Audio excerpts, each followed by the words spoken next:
Hello Internet and welcome to another speedrunning video. Today we'll be playing, I'm not gonna lie, I have no idea how to say this, Toziuha Night, Order of the Alchemist. Really sorry that I don't know how to say this, and despite that being a mouthful, I really do enjoy this game. It combines two of the things that I really like, Castlevania and of course redheads that have whips. Yes, this is a Metroidvania style game made by, as far as I know, it's just one guy. It is available for free on itch, and of course there will be a link in the description down below. Now we'll be running what is called beta percent, but I have been calling it redhead with a whip percent because I just think that's a fantastic name and they should really change the category to be that name. Now the game itself is very short and speedrun on average it takes maybe 5 minutes, and despite this I really enjoy the game. I've been checking out a lot of Castlevania type games lately, and to be honest, most of them generally feel pretty terrible. This game, by contrast, feels super good and is a very simple, straightforward speedrun. And on that note, let's talk about this run specifically. First off, we play as Xandria, an alchemist. I will not be going into detail on the lore of the game, but instead we're just going to talk about the mechanics. Now, like most Metroidvanias, we start off with nothing. We can move, we can jump, we have a backdash, and we can whip, but only to the left and right. We can find new abilities in the world, which we hold up on the D-pad to sort of channel for a period of time, and then we will learn the ability. Now unfortunately this is time consuming, so we cut out all the abilities that we don't need in order to save a little bit of time. And we'll talk about each new ability as we get them in the run. Some of the things that we get will be useful and we'll be using them a lot, but then other things are something we would only use once in order to progress, and then we'll never think about it again. Now with that stuff out of the way, let's just jump into the run. They take about 5 minutes, although it depends on how much some of the skeletons will troll me and how the final boss treats us with her RNG. Oh, and on that note, before the boss fight, I'm going to edit in an explanation of all her abilities, that way you'll know what you're looking at. I will do that in post though. Obviously we don't want to spend a bunch of time in the middle of a speed run trying to explain a boss fight. Now the run begins when we gain control of our character and ends when we land the killing blow on the boss. We're just going to jump into the run now, and then at the boss we'll do the explanation, and after that we'll have a look at the speedrun leaderboards. Alright, let's do this. Okay, get that busty redhead off my screen here. So we're going to start a new game and we're going to jump into it. I did warm up for about an hour before I am recording this, so hopefully we have a good run here. I'm a little nervous. Always get a little nervous when it finally comes time to record, especially trying to do commentary. It's a nightmare to do this. So we're going to start out. We get the normal intro that we would see in something like Castlevania. This is very reminiscent of Alucard running up to the castle. And in this game, we're actually heading to a town, and time starts when we gain control of our character. I did start a little early. That's okay. It's not a big deal. In these first few screens, there's really not much to mention here other than the tutorial. These tutorial pop-ups are kind of annoying. We can't skip them. We can skip them, but it delays us a little bit and it arrests all of our forward movement as we go. In these first couple of rooms, these lifts, we can't actually make the one cycle, so we have to stand here and wait for this lift. It's not a huge deal, but it is a bit slow. I'm going to clear out these pop-ups again, and we're going to move forward. We're going to get our first ability up here. This is the double jump. This is essential for most of the run. We're going to position here so this skeleton actually knocks us up. That saves us a little bit of time. And now that we have the double jump, we're going to have a lot more freedom of movement. And we're going to go over here. We're going to pick up another ability. This is the the slide ability, which we really don't care about, but we do need it to progress. So we're going to pick this up. It does lose us probably 5 seconds to do that, and here we have a tight jump. We can just barely squeeze through past these enemies without getting hit. And again, we're picking up a new ability. Again, it's a very short run. We're picking things up very rapidly. And this allows us to whip in any direction. This is absolutely crucial for the boss fight at the end of the game, so we really want to do that.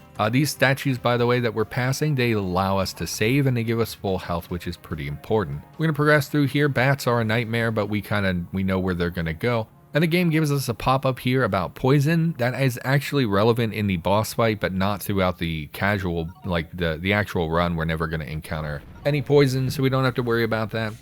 And here we have some of these cutscenes. We can skip them, but they do slow things down quite a bit. We really don't care, of course. And a lot of this movement here is just about going as fast as possible. We learn where the enemies are so we can skip it.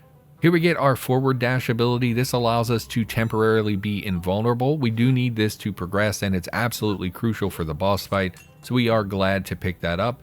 And we're going to just dash through these enemies in order to, get through here. You can't really jump over those guys. It's a little too tight. They do hit you and you get knocked back, which is really annoying. So the dash is really important. Now on this screen, we're supposed to pick up an ability that allows us to swing our whip and block projectiles, but it does take about 5 seconds, like I said, a few seconds to pick those up. So we're just gonna hope we don't get trolled by these skeletons, and we're just gonna try to get up this ladder without incident. We do get hit, but it's not a big deal. And here we're gonna pick up one of our last abilities. This allows us to swing on these red dots on the screen here. Again, this is crucial for progressing and is something we need for the boss fight. And here we're coming up to the single worst screen of this game. This whole area is filled with skeletons that throw bones, and if you're out of position or you swing too late, you're gonna get trolled by them, you're gonna get knocked back, and it absolutely ruins the run. So we did make it through there cleanly, super happy to see that. And this is the classic Castlevania type thing where you're backtracking through an area you've already been. We are essentially ascending back up to the place where we were just knocked down in that cutscene. So we're heading into the final boss already. Again, it's a nice short run. We have one final pickup here. This actually upgrades our whip and makes it so that we have a blade on the end of our whip. That's about the extent of what we get offensively in this whole game. That's about all we pick up for our offense.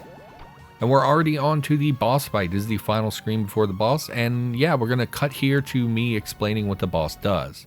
Alright, so let's talk about this boss fight. First off, she is not exactly dressed in what I would call appropriate battle attire, but you know, lewd's gotta lewd, I guess. Now this boss has 4 attacks and she telegraphs them in 3 different ways. First, we'll be looking for what exactly is going to telegraph the attack. She'll drop her shoulder to make a charge attack. She'll have a yellow circle over her head for the poison flood attack, and then she'll have a blue circle over her head for 2 different types of projectile attacks. Now each one warrants different behavior from us and allows us to punish her to different extents depending on how many counterattacks we can get. So the charge attack is one of the more annoying things that she can do. She will drop her shoulder, then charge at us, forcing us to dodge through her or backstep to get out of the way. Now we can attack her prior to the charge, but because of the distance of our dashes, we're going to be out of position when we want to follow up after. If she dodges again immediately after, we can only fit 2 attacks in between, and this feels very slow. You can actually fit 3 attacks since we can partially cancel the attack animation by dodging,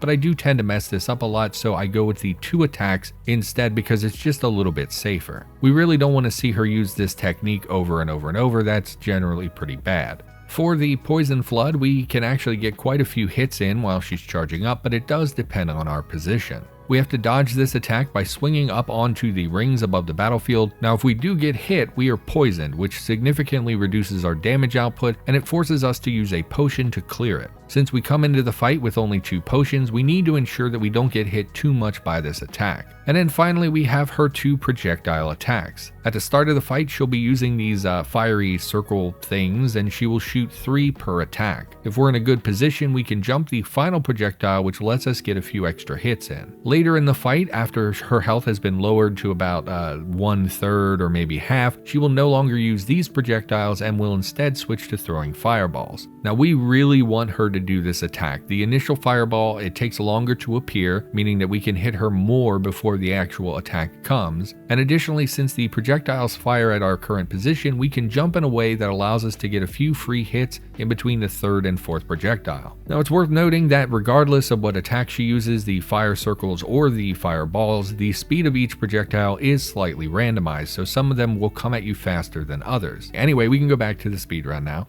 So hopefully I explained what the boss does. We're just going to get into the fight here. We're going to whip her, and here we get her projectile attack. If we time it right, we can jump over at the end and get a few hits in. Really hate this dash ability, but the projectiles are more or less, I messed up, are more or less what we're looking for. And the dashes we really want to avoid. The dashes don't let us get very many hits in. We want the projectile attacks. She's already on to fireballs, which is great as well. That really saves us some time here. We're able to hit her more, and she's just gonna dash, I guess, which is really just rhythmic and frustrating. We really don't want this. This is not great RNG. We want other attacks so we can hit her more. We just barely, oh, we get the swag strat of whipping her over our shoulder to finish things off.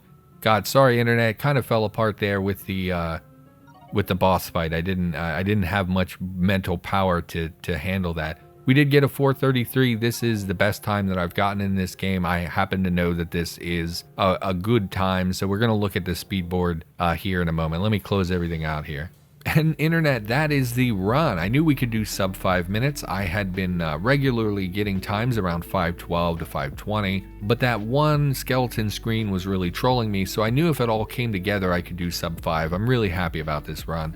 And if we take a look here at speedrun.com, you will see that this is in fact a world record, but there are some caveats to that. So first of all, there's only one other person that actually ran this game, and the current world record is someone that was playing on mobile. Now obviously I have an advantage playing it on PC with a proper controller. Touchscreens are an absolute nightmare, at least for me. I never learned how to play with them. And the other issue is that this person played on a different version than what I did. Now I checked out their run before I got started just to get an idea, are there any glitches in the game in the run that we use, things like that. And what I noticed was that while I was watching, some of their enemy placement and the number of enemies were different in their version than they are in the current version. So yes, technically my run is the new world record, but I'm going to post on speedrun.com and see if they're willing to split up PC and Android, or maybe archive those outdated runs. It just doesn't seem right to me to claim this when I had advantages over the other runner. Also on that note, hey internet, this game is free, and despite the fact that we did